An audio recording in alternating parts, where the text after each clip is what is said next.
I'm going to be replacing the rear subframe mount today, and that's the part number for my car, and all Gen 2s would have the same part number.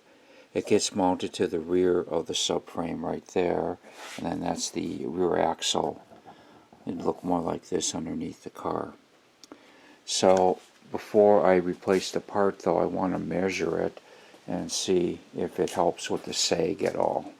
Okay, I checked the air pressures the same on all the tires. The concrete is level. I'm lining it up with the center hub, and I got 26 1/4. So I just marked it on the tape, and then when I'm done, I'll line it up with that line and see if it went up at all. Mine is sagging, and this seems to be one of the main culprits. It's the rear differential mount, and it's steel on the outside and the inside, but this is all rubber in between.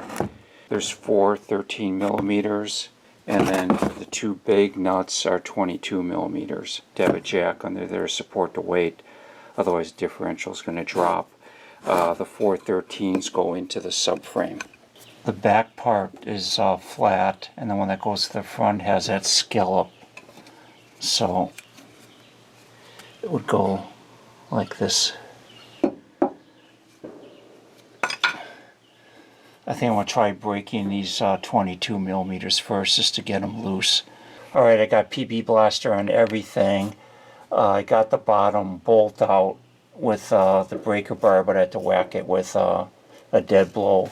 I can't get to the top at all. The sway bar is in the way, and I'm going to have to remove the 13 millimeters and drop it down. I got tension on the jack, so it'll hold that. I removed the 4 13 millimeter nuts, and I let the jack down about, I don't know, 3/4 of an inch, and that's enough clearance to get the 22 millimeter now.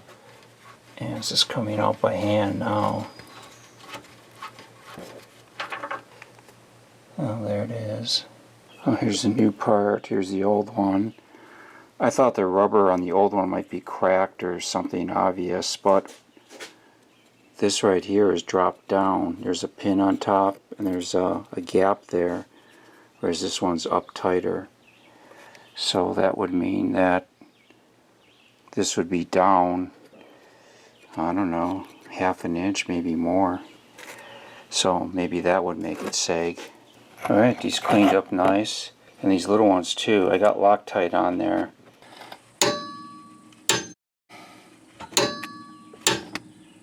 Alright. Okay, I got those torqued down. Now I'm going to jack it up. And hopefully those will line up. It's got to come over that way. I got the 13 millimeters on. They weren't that tight. And I'm done. I'm going to measure it now. I've got 26 7/16. So it went up 3/16 of an inch.